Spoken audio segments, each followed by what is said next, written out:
What's up, everybody? Welcome to the Big Six Podcast, CBS Sports Daily NFL Podcast. I'm Will Brinson. I'm your host.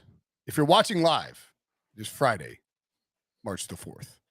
If you are listening on the podcast audio form, it is, I think it's Monday, March 7th, another day in March. I'm not sure. Devo told us something. I think it's Monday Mailbags. Is that right, Breech? Is that what we're doing? Monday Mailbags, Brinson. You said the word Ticketmaster, and I just blood rushed to my head, and I lost all consciousness and just got really, really angry. That's Brinson's trigger word, in case anyone is ever wondering. Some people, it's like pancake. Brinson's is Ticketmaster. I really don't like Ticketmaster.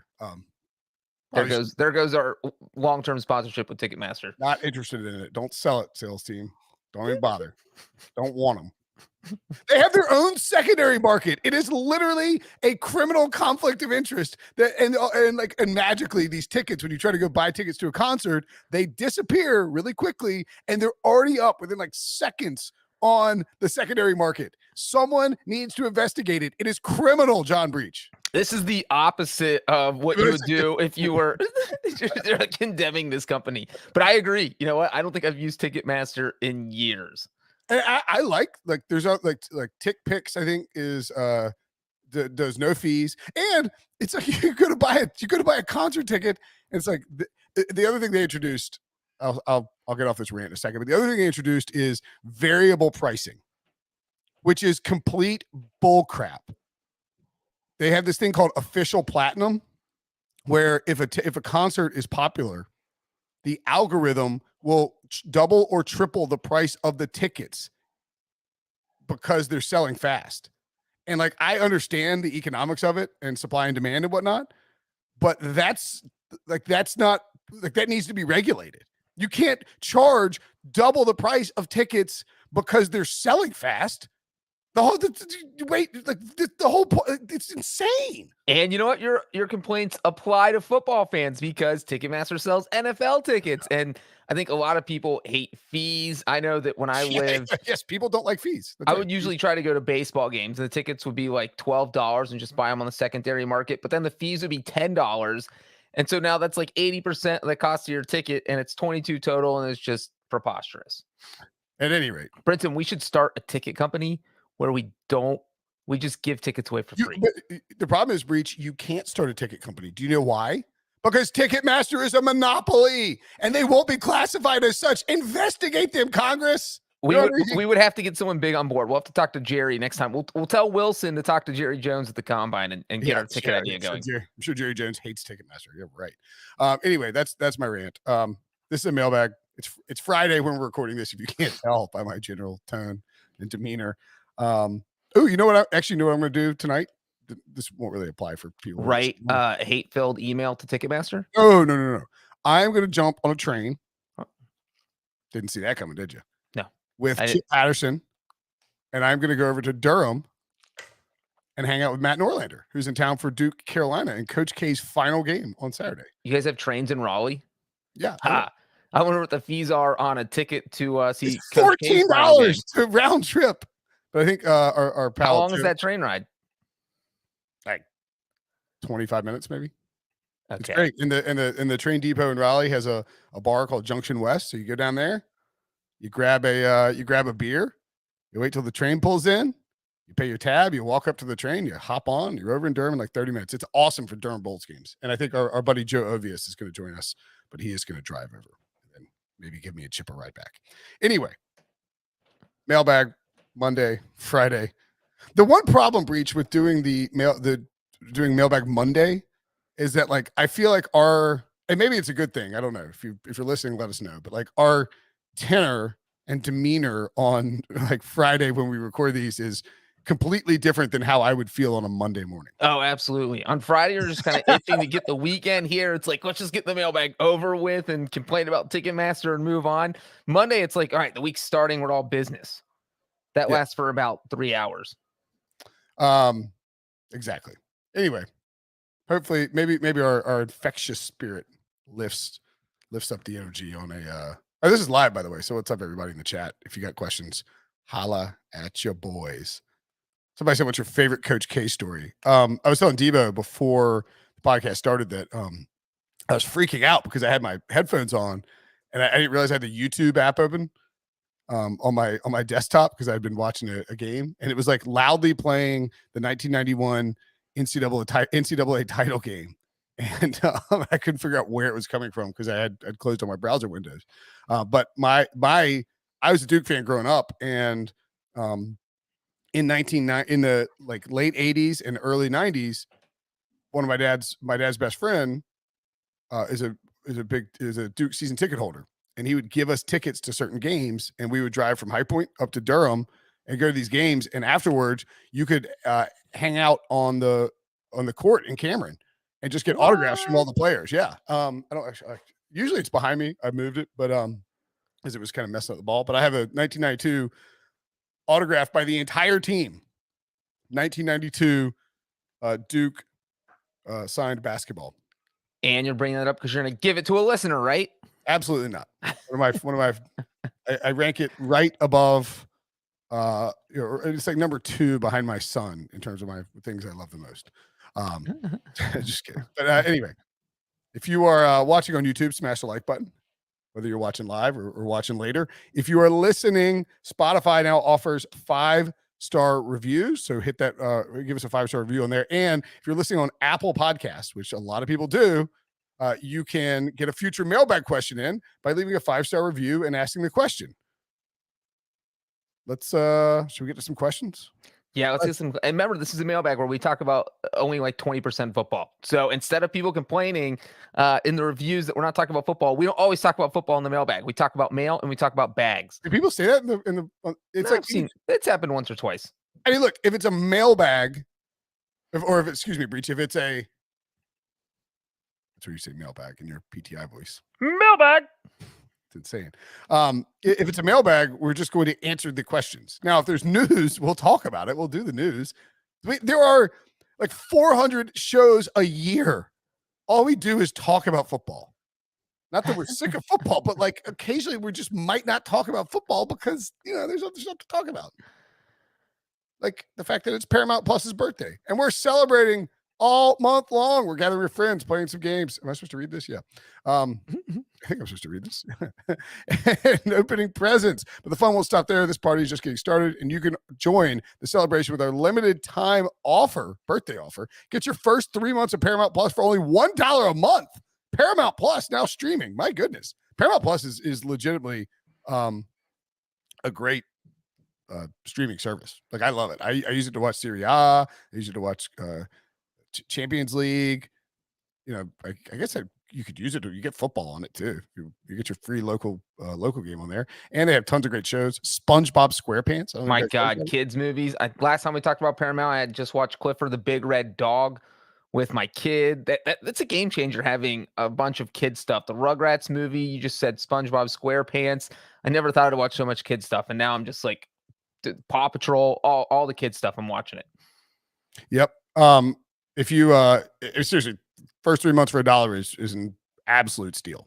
Like, you should take advantage of that because it's our birthday. I mean, like, I would say this even as, I guess we're Paramount employees now, technically, because we changed our name. I would say this is a non-Paramount employee. You should buy Paramount Plus for $1 for 3 months. It's a really good deal. Okay. Mailbag. Let's get to it. This is from... This is a wordy question we have coming up. This is a wordy question. This is from LJ28 via Apple Podcasts over in Great Britain. Shout out, Britain. Mailbag douchebags.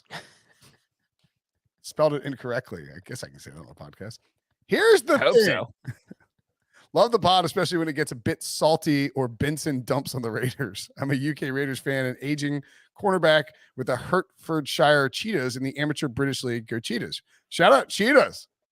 Been listening since Game of Thrones days and often find myself saying, what? In a breechy and high-pitched voice.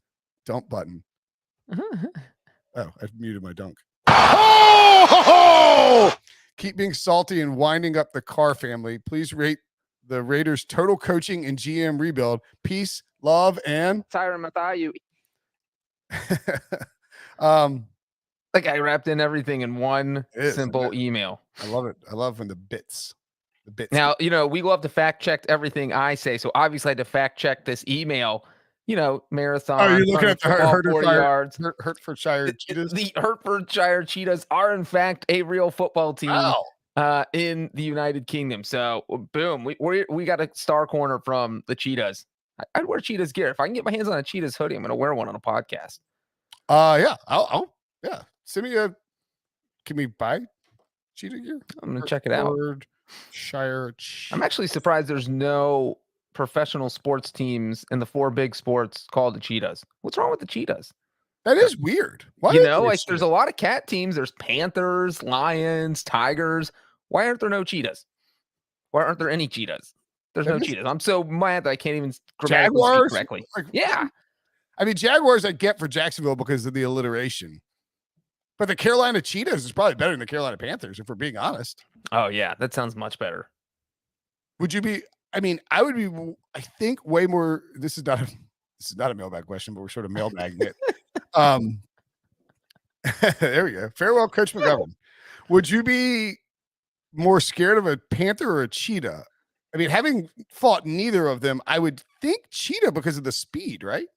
Oh, you could get in your car and you're still not outrunning a cheetah. That thing's going to chase you down and murder you.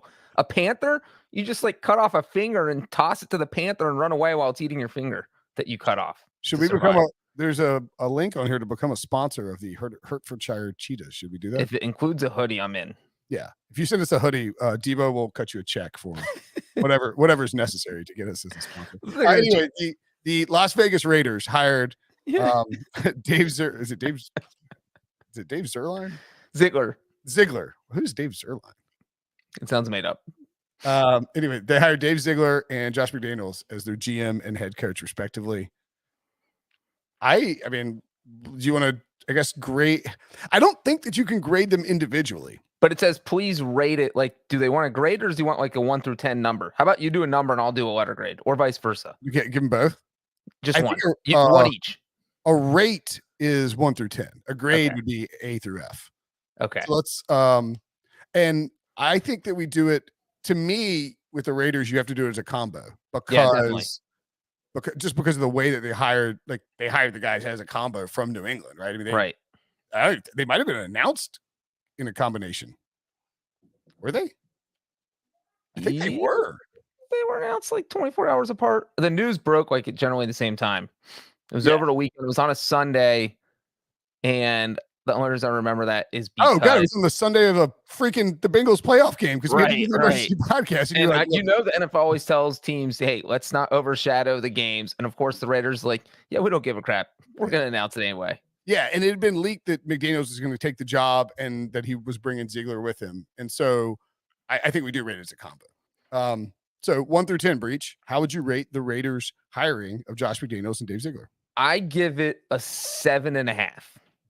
I think that it is way above average. But the only reason I don't give it higher is because I still like I feel like we still don't know a lot about Josh McDaniels as far as what he can do on his own as a head coach. We saw what happened in Denver, and we can blame that on drafting Tim Tebow in the first round, which was going to go down as possibly. He showed up and traded Jay Cutler and was basically like F you, Jay, and like shipped him to Chicago for a bunch of picks. Right. And that makes sense if those picks pan out, but not when you're drafting Tim Tebow in the first round. And so, he went 8-8 in that first year, and then obviously spurning the Colts, thinking, hey, you know what? Actually, I don't want to be a head coach. I want to go be the offensive coordinator for Belichick. And we talk about this all the time on the podcast, is that there are some guys who are just better at being a coordinator, but when you put everything on their plate and they have to be the head coach, they're just not cut out for it. And we don't know that maybe that's Josh McDaniels. But I do think with a quarterback who will be able to run his system, you don't have to be a great quarterback to run Josh McDaniels' system. We saw Mac Jones thrive. I think Derek Carr is a much better quarterback than Mac Jones. And so I think the Raiders offense can be good. So if I'm a Raiders fan, I have high hopes. Glad Wilson's at the combine, by the way. Slapping Derek Carr versus Mac Jones. No, that's not an insult to say Derek Carr is better than Mac Jones. It's just, I don't want to say it's a fact, but it's my opinion. I think you can justifiably say that. I don't think Wilson would give me much pushback on that. Yeah, I mean, Derek Carr is a veteran, decade-long NFL quarterback. If I am a Raiders fan, I am thrilled at having McDaniels and Zigler and Derek Carr there. And I feel like the team is built for success, especially coming off a year where they just went to the playoffs. So I will go 8.3. Whoa. Yeah, I basically took what you went with and sort of scaled it up a little bit because I liked the hire a little bit more. The thing about McDaniels is when you look, and I'm reading a milehighreport.com article from 2010, which is insane that things from the internet in 2010 still live, written by Stig 50, which God, I love the old blogging days, like STYG 50. And that was just like totally normal. In 2009, the Broncos drafted Noshawn Moreno in the first round. And I think Noshawn Moreno is a pretty good player, but I mean, it's still running back in the first round. Drafted Robert Ayers in the first round. Remember, they had all these picks because of the Jay Cutler trade. Then they traded up in the second round to draft Alphonso Smith, 37th overall, and they gave up a future first-round pick to the Seattle Seahawks. Seattle would go on to draft Earl Thomas with that pick. I mean, that is that. And then the following year, they drafted Demaryius Thomas in the first round. It's funny because it's like injured at start of career, RIP, by the way, of course. And it says unknown future. Demaryius Thomas ended up being an outstanding player. Those are a really good pick, 22nd overall. Tim Tebow, 25th overall. Mile High Report lists that he has tremendous upside here. I don't know about that. Tebow was a disaster pick. Like McDaniels, and this is why I think that I like McDaniels in Las Vegas, is that, I mean, he drafted Tim Tebow 25th overall and didn't have an understanding, one, of how he really wanted to use him, and That's two, of the optics surrounding the drafting of Tim Tebow. Like, dude, Tim Tebow is a freaking cult figure. Tim Tebow was beloved. I mean, he was and like religious zealots too, because he wrote John 3:16. He wrote Bible verses in his eye black. He was a multiple-time national championship winning superstar. If you draft him in the first round, the expectations are that you're going to make this guy into a elite, high caliber quarterback. You don't draft 25th overall, you don't draft a goal line package guy, even if that's and so like I think that McDaniels in his stint with Denver lacked the maturity and the understanding. Like, I think he lacked maturity just as a person in general, and I think he would admit that. And Brady Quinn has talked about that. And I think he lacked an understanding of sort of the optics of being a head coach, and he had too much power. He could do whatever he wanted when it came to personnel, and it was a complete disaster. Now, he made a bunch of good picks, like Eric Decker, 3rd round pick, great pick, right? Now I'm trying to find who else was a good pick, but Noshawn Moreno I think was a fine pick at 12th overall. Probably that's way too high. Robert Ayers not a bad pick, but like I mean, a lot of it revolves around the quarterback position. You can't trade Jay Cutler, and then your quarterback in 2010 is not just Tim Tebow, also Kyle Orton. Kyle Orton was good for him though. Like, it's crazy, but like if he had just worked with Jay Cutler, he could have turned Jay Cutler into an incredibly high level. You would take Jay Cutler over Kyle Orton, right? Yeah. I think the difference with Cutler is that he doesn't really fit the McDaniel system. He's more of a gunslinger type. Yeah, no. Josh McDaniels does not want anything to do with the gunslinger. Josh McDaniels wants Derek Carr. Derek Carr is perfect for McDaniels. Can you imagine Josh McDaniels with Carson Wentz? My God. No, he just wouldn't do it. Be the greatest nightmare of all time. Yeah. It would be incredible. Just Wentz just taking massive sack, like just can't. And you just go to the sideline of Josh McDaniel pulling out his hair, throwing his visor on the ground, throwing his headset, taking his shirt. He would just run out of things to throw on the ground. He'd be so upset. I think the Raiders did a really good job plucking away 2 key pieces in Bill Belichick's operation and bringing in a guy who will get the most out of Derek Carr. And they're already talking about working on a contract extension. Like this hire could potentially push Derek Carr into a different stratosphere as a quarterback. And I think obviously that's petrifying for me. But yeah, I mean, like, I think like that needs to be acknowledged, because if like, I'm aware of that possibility.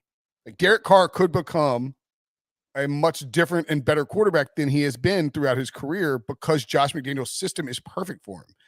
Short read, quick reads, short field accuracy, and then occasionally take some deep shots. Like this is if I would not be entirely shocked if it launched Derek Carr into a different stratosphere as a quarterback. And that's one thing we talked about, how Derek Carr looked better once they got rid of John Gruden, once the Gruden was out of the picture.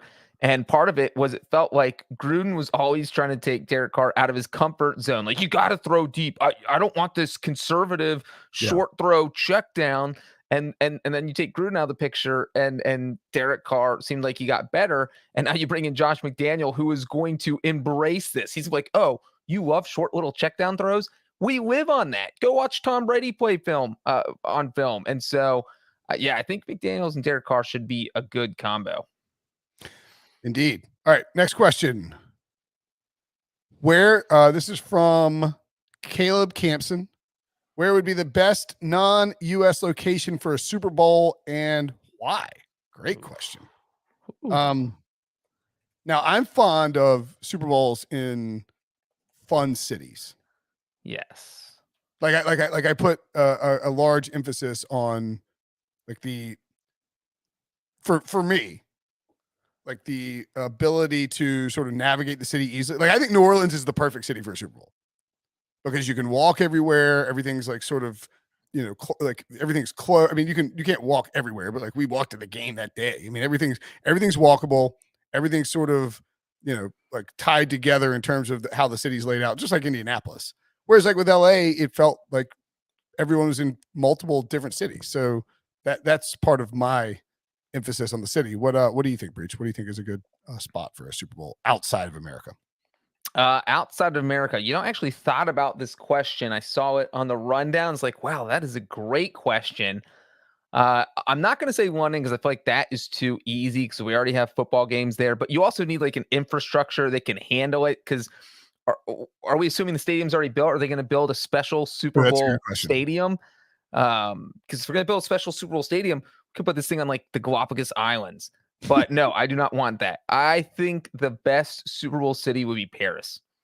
Oh, that's cool. I think that Americans would embrace it because I've never been to Paris, but I would like to go.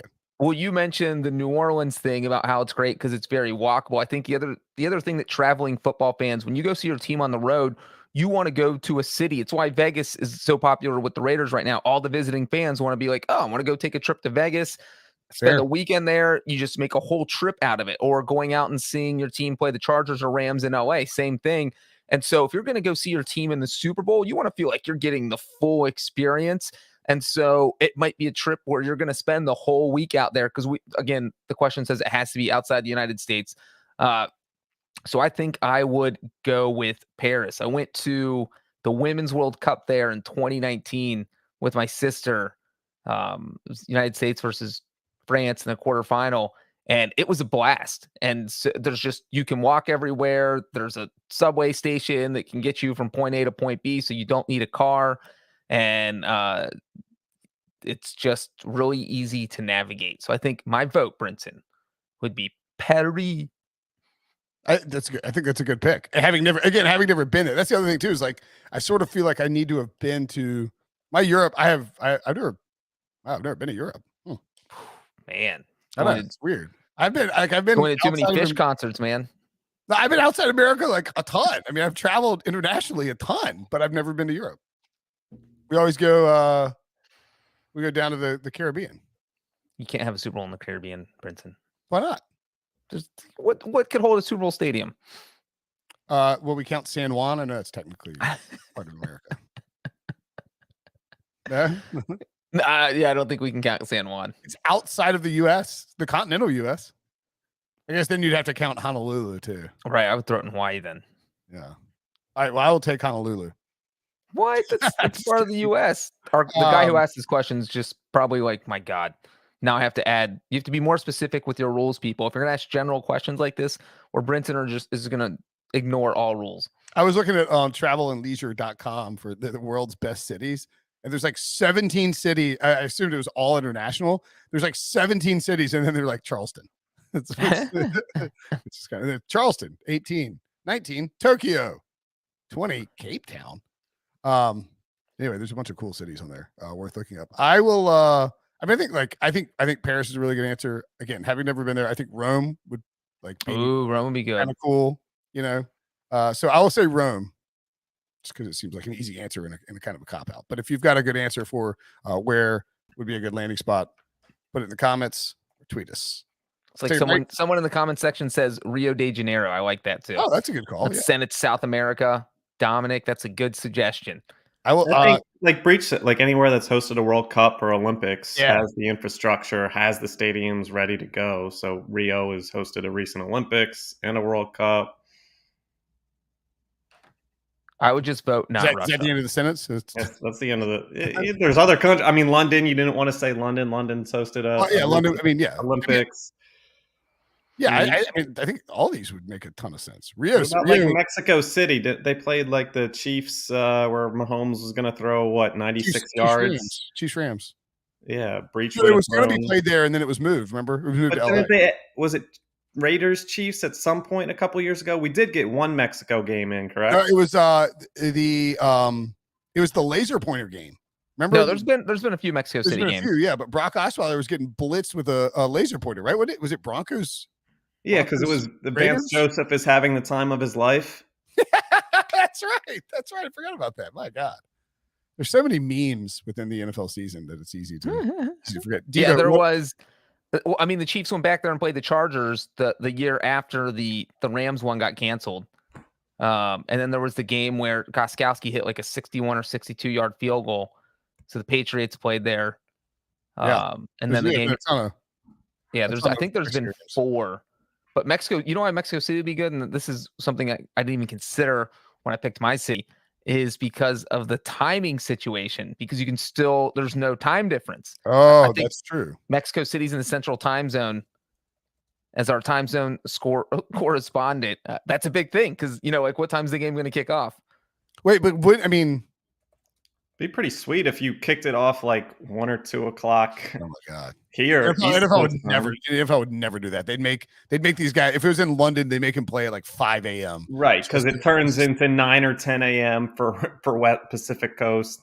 Yeah. Well, and Paris is 6 hours ahead of Eastern time right now. So, like, if you want to have a 6 p.m. kickoff in the Eastern time zone, you have to kick off the game at midnight in Paris. Midnight in Paris, huh? That's midnight Paris. Am I right? Who's with me? Nobody. Just kidding. Okay, let's take a break, and when we come back, more Mailbag. Thank you. All right. Weird. It's been so long since we've done a mailbag. We're just rusty. Yeah. We're rusty, man. I said Animal Science TV says in the chat, Brinson, you just got trashed on the TV show at the Combine. Haha. Take you 30 minutes to say something they said. I think I know, Brinson, I know when you're not on select episodes, you don't listen to them, but I would encourage you. The podcast episode from yesterday. From this morning, yeah. Oh, yeah. I absolutely expect it. It was Prisco and Ryan Wilson. I mean, Wilson. Yeah, I'm not listening to that crap. I would listen. I think it's around the 11-minute mark. It turned into something truly weird, where it became like this, just like tribute to Pete Prisco, as if he died while he was on the show.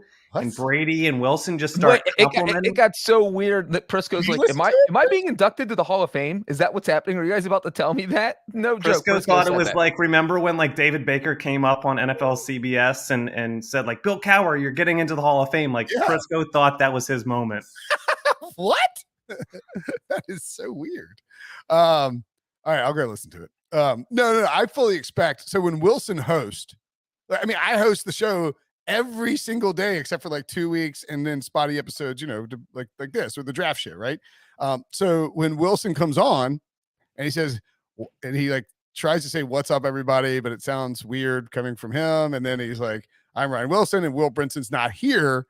And so once you start with that and you got Pete involved and Brady involved, you know where it's going to go. I'm surprised he even got football in. It was Mildly surprising. How'd you Wilson fawned over everybody on set. When did you listen to it? I run a Pick Six newsletter where I have to write about the right. podcast every single day, Brinson. Thank That's you. right. What a hellscape that is. All right, I'll check that out. Thank you, Animal Science TV. And anybody else who wants to listen to me get thrashed by Wilson and Prisco. And I want to know about this Prisco Hall of Fame thing. What a weirdo that he thinks he's getting in the Hall of Fame. You're never getting in, Pete. Yeah, loser. See ya. Matt Bostic asked, if you had to describe the Bengals season as a movie title, what would it be and why? That's a fun question. That's a tough one. I had a few come to mind. I'm going to start with Almost Famous because so we're picking actual movies, right? Not the. That was how I read it. Wait, what was your interpretation? I thought we were supposed to come up with our own movie title for the Bengals season. I'm going to give Breech an A for following the mailbag questions today, and Brinson like a D. Maybe I live with D's. That's right. Brinson literally just saw the questions 3 seconds before he reads them. That's it. I at least look at them about 30 minutes before we go on. I was thinking what they meant. What it meant was come up with a movie title for the Bengals season. But I got both. All right, but I like Almost Famous. That's a really good one. Wait, what would your made up title be? I was gonna call it. I was gonna go initially with like Heartbreak Hotel, but then I started thinking about this is there's a fish documentary called Bittersweet Motel, and it's really good. I think Bittersweet Motel is a great name for the Bengals season because it's like, same theme line with Almost Famous is like they were so good, and like you go back. I mean, would you have rather lost to the Chiefs? No. Okay. 0. Okay. Once they got to the Super Bowl, they're in the Super Bowl. Like you're in the Super Bowl. I'm just saying, like, if you know you're gonna lose the Super Bowl, The Notebook. It's a feel good story until the end, and you start crying. That's a good one from Dominic. I'm saying, like, if you know you're in this, you're gonna lose in the Super Bowl. It's the question of would you rather go to the Super Bowl? Like, would you sign up right now to lose the Super Bowl next year? Like you know from Jump Street you are not winning the Super Bowl, but you're gonna go there. Would you sign for that? Yes, probably so. You would too. You would. I mean, your team's in the Super. Any Browns fan would sign up for that. I'll tell you that. Or any fan of a team that has the Detroit Lions fans would literally sign their life away on a dotted contract for that. True, that's true. So I think and just because the Bengals have now been to 1 in 32 years doesn't mean they're automatically saying, "Oh no, we have to win it next year." I think most fans would be happy to get back. Yeah, I think most fans would want to get back. That's true. A Lions fan. Yeah, apologies to Lions fans because they would sign on the dotted. Like, take my blood. Where do I sign to go to the Super Bowl? Right. I mean, in a heartbeat. So I would say Bittersweet Motel. Breech says Almost Famous. Any other movie titles you can? I had The Good, the Bad, and the Ugly. I was just going with the movie title, not with the actual plot of the movie. Yeah. Because obviously they got to the Super Bowl, which is the good, but they also lost by 3 scores to the Chargers, the bad, and then they lost to the Jets, and that's the ugly. So there's a lot of that. And then I was trying to find a movie with Tiger in the title because Bengal Tigers, and I found Crouching Tiger, Hidden Dragon. Because they were like crouching tigers, and then secretly they were dragons. They took down the NFL. No, maybe. Sure. And then Back to the Future because they hadn't been in the Super Bowl in 33 years. Like we were all going Back to the Future. That's a good one. And then I'll end with Wedding Crashers because it felt like they were crashing the playoff party. No one expected them to be there, and they were just having fun and enjoying themselves. And then they left on their own time. I like that you're giving me a hard time about like this question, as if you didn't spend like 6 hours thinking about this question. Because I ignored the rest of the mailbag. Because it is like the whole thing is like the Bengals season. Like, this is catnip, tiger nip for Breech. Just like, of course, you're going to spend tons of time. This was actually sent in by my burner account. That's right. Dominic asked in the chat, out of the 7 draft picks the Bengals have, how many of them do you want to be used on the offensive line? 8 is the answer. Yeah, all of them. Trade 3 of them for 5 more.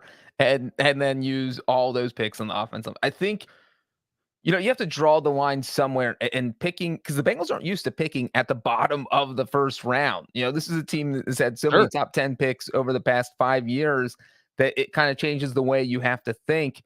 And There's plenty of good offensive linemen in this draft, but if you're the Bengals, I think you have to get one probably in the first round, because if you don't pick again until late in the second round. You don't know who's going to be on the board, and by that time, the end of the second round is basically the third round. So I think you need at least 2 of those 7 picks. And if there's someone you really like where you feel like you can get a steal later in the draft, then you make it 3. But I would say definitely 2. Yeah, at least 2. And the other thing, and I'm also assuming they're going to get at least one bigger name guy in free agency, because right. And there's only so many spots on the offensive line. So I think bringing in 3 guys total would be good for depth. I mean, part of the thing too is, of course you want to get offensive linemen, and you need to get offensive linemen. But if you get the wrong ones, it doesn't matter. Like it's actually, you look at, I mean, we talked about this a bunch, I think, leading up to the Super Bowl, but Andrew Whitworth, they let walk. Right. They drafted Cedric Ogbuehi, whose last name is impossible to pronounce, and Jake Fisher. And if they hadn't gotten those guys, like if they had got, getting those guys is what flipped their entire franchise back to being terrible. Like those decisions, getting the wrong offensive lineman and going in on those guys is what messed them up. And just looking at our draft rankings here, it looks like we have a first round grade on our CBS Sports draft rankings on 6 offensive linemen. And so there might not be those 6 guys left by the time the Bengals pick, and that's another issue, because then you don't want to reach. You don't want to take the 45th best player in the draft at 31st overall because you need an offensive lineman that bad. So that's one thing you have to be careful about when you're picking in this spot. Absolutely. All right. Next question. Ooh, this one's fun. Jordan asked, longest odds on an NFL bet that Brinson has ever hit. I've been thinking about this and trying to figure out what the longest odds I've ever hit. I mean, on an NFL bet, man, like that, it's hard to hit really long odds on an NFL bet. Yeah. Is there a way to search old Slack? It probably would have been, I mean, it's like, what would, if you were setting the over under on what you think this number is? 15-1. Oh, okay. Yeah. Like if I had hit the Bengals 49ers Super Bowl at 85, that would have been the longest ever, I believe. Yeah. I mean, that's plus 8,500. Yeah. Easily. Yeah. What was the one RJ won a couple years ago? Were you in on that? Was it Lamar MVP or? It was Mahomes MVP before 2019. Okay. 75-1. I almost hit before 2018, right? 20. Lamar was 2019. Yeah, sorry, 2018. Yeah. I'm trying to think. I mean, NFL, it's just hard to hit long. It's just really difficult to hit long NFL odds, especially like, think about it. The Bengals to win the Super Bowl is 150-1. That's insanely deep, but like there were only 2 or 3 teams that were worse. I mean, I'm trying to remember if there's something from the draft the last 2 years, but even, the Panthers and the Broncos to take a cornerback was like 8 or 9-1. I mean, we hit both of those last year. Brinson, did you have 2 years ago the Patriots, the first kicker off the board? Didn't you have that? Oh, yeah. Oh, that's a great call. The first kicker, it was like, no, it was, oh my God. That was the biggest. It was first kicker field. And it was like 40-1. And it was just a freaking layup. And the Patriots, Patriots took that random dude with the tats who later got cut. So yeah, that was that's a good call, Devo. Yeah, I mean, I would guess it's definitely like under 50-1. Because I mean, even a 3-team parlay is just 5-1. There's just not long odds in the NFL. I've hit a ton of golf stuff that's plot like longer than 50-1. Like a lot of them, because these outrights you can get it like, Evan Mackin says got a 115-1 on a Dawson Knox first touchdown and Buffalo halftime lead one time. That is outstanding. That is insane. You know what? I've definitely hit, because these first touchdown bets used to be you get like 50 to 1 on somebody, and now you can't get them anymore. Right. They've tightened up the odds a lot. Yeah. And they've done that with MVP. They've done it with Super Bowl because they've been burnt by these long shots. So I mean, I've definitely hit a 30 to 1, but I'm not sure exactly what the long. I probably should have looked at this before, but Brinson didn't do his research. I mean, you've well, definitely. I've been yelling at Ticketmaster all morning, Breech. What do you want me to do? And I feel like it's probably a prop bet because that's where you get your best odds in the NFL. Because, like you're saying, even the biggest underdogs in a game might be like 4 to 1. Yeah. And so trying to get anything above 10 to 1 in the NFL is a little crazy. The NFL is by far and away the tightest market out of any sport. I mean, it's crazy. It's just hard to win in the NFL, you know? Okay. I will say, yep, I've mentioned this before, that my biggest is Broncos preseason bet to win Super Bowl 50. But what, it was like 30 to 1 or something? No, it was only 11 to 1. Oh, right, because they had Peyton and nobody knew that. But Peyton's arm was falling off, so nobody knew that Peyton was going to completely collapse. Right.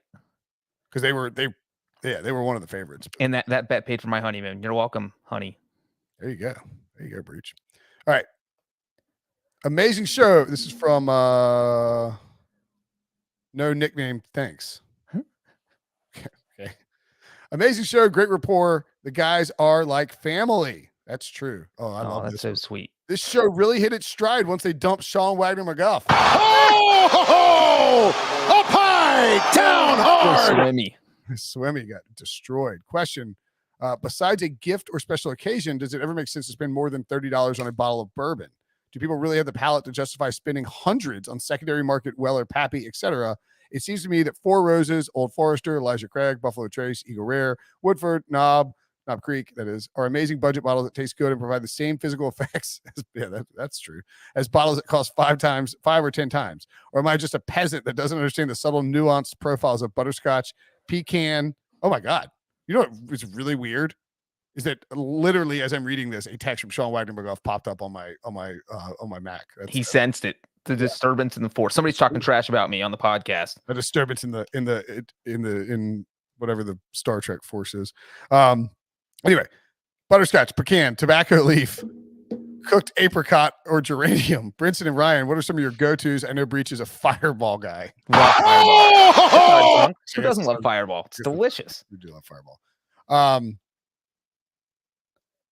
I think that largely this is correct. This is the correct take. I mean, those are good bourbons that he reeled off. Like my go-to. All right. So if my wife goes to the store, to the ABC store, because we can't sell liquor independently here. It's very annoying. If she goes to the ABC in North Carolina. I'm glad you brought that up. Do you want to know a fun fact about North Carolina? Sure. I didn't have my license switched. I had a state ID at one point when I was moving between Ohio and Georgia because I didn't have a license yet, and the appointment was so far down the road that I just needed to have an ID, and they would not sell me liquor at a ABC store in North Carolina with a state ID. What do you mean? An out of state ID. Is it expired? No, it wasn't expired at all. That's weird. This is weird. Maybe they just thought, I don't know. Brinson, how do you live in that? It's extremely annoying. I mean, you should move. But now I will say this. So I went down to Litchfield, South Carolina with my parents a few weeks ago. And I go into a store and because they have independent liquor stores there. And I go in and the woman who runs it is I see Buffalo Trace. I'm like, yes. Buffalo Trace is a great bourbon, like a fantastic bourbon. You can never get it here.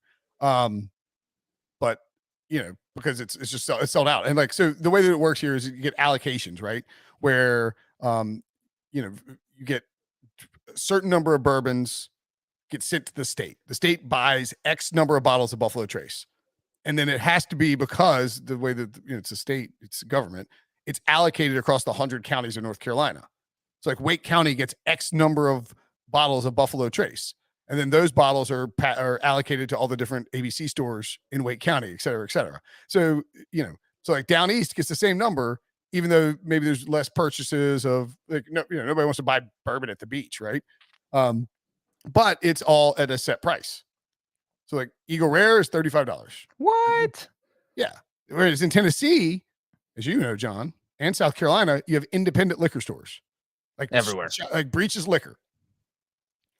I believe I was actually wondering about that because there's what's that big store? Total Wine and More, Bevmo.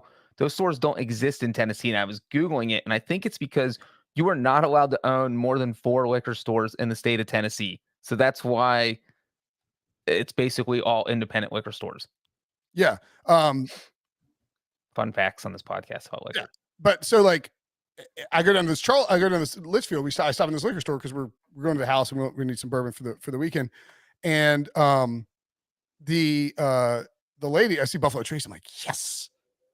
A half gallon of the fifth of Buffalo Trace is selling for $79.99. What? Outrageous. And the half gallon is selling for $179.99. I was like, come on, man. This is like, so that's sort of like the pluses and minuses of the setup in North Carolina. As to the actual bourbon question, do you regret not buying every bottle of that $35 Buffalo Trace in North Carolina or whatever you saw at the beach? No, it's $79.99. I don't know. That's what I'm saying. Like, yeah, I'll just buy when AK goes to the liquor store, she gets me 4 Roses single barrel, which is like $38 for a fifth. And like, yes, that is perfectly fine. Now, there's definitely a difference between different levels of like quality of bourbon. Like if you get aristocrat bourbon, it's going to be terrible and it's going to make you feel worse the next day. Oh my God. That's what you buy in college. When you have zero budget, you just get the well.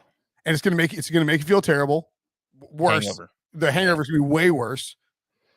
Yeah, it's the same thing with like wine beer doesn't really apply because I think like the nicer beer you get, maybe the worse the hangover is. But like if you get a really good bottle of wine, you're going to feel like it's just the way it's made is just better. So you're going to feel less terrible the next day. You still feel bad, but with bourbon, yeah, I mean, I think the problem is with the tasting stuff is like, because I did that bourbon podcast, there's only so much, like after a certain point, you're just not going to be, you know what I mean? Like you're not going to be like, after 3 or 4 glasses of bourbon, right. Like, the taste sense is right. You're not appreciating here. it as much as it's more of a first or second drink. Yeah. When you're drinking the expensive stuff. Exactly. So I think if you're going to drink the expensive stuff, you do it early. And if you're going to drink, let's say you have 2 bottles of bourbon and you want to have some bourbon. Start with the Pappy first and then have the 4 Roses. But all the bourbons that were listed by no nickname needed, no nickname thanks. Mm-hmm. I mean, Eagle Rare, Buffalo Trace, Old Forester, Roses, Woodford, Knob Creek, those are all really good bourbons. Like those are so to answer the question, yes. Do not spend $300 on a secondary market Pappy bottle or $3,000, whatever the hell it is, or even Weller. But so Weller is the same price and quality as those bourbons. There's just less available. Like I like Weller better, but it's on the same level. It's just become more popular, just like the Eagle Rare. Like you can't find Eagle Rare in North Carolina anymore. Used to be that would just be what I got, and now it's gotten to the point where it's just you can't get it.